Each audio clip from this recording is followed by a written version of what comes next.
cái chai thế đi cái lỗ đi ngon này không cà phê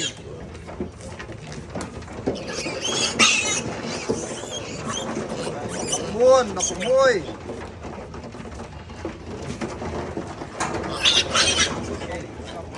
đọc vai tay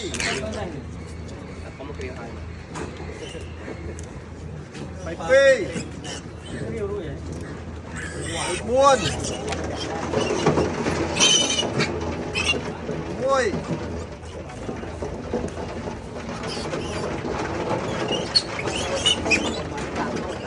mày vai tam phép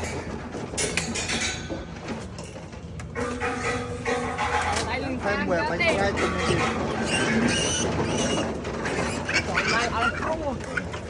tam phê tam buôn tam bóng môi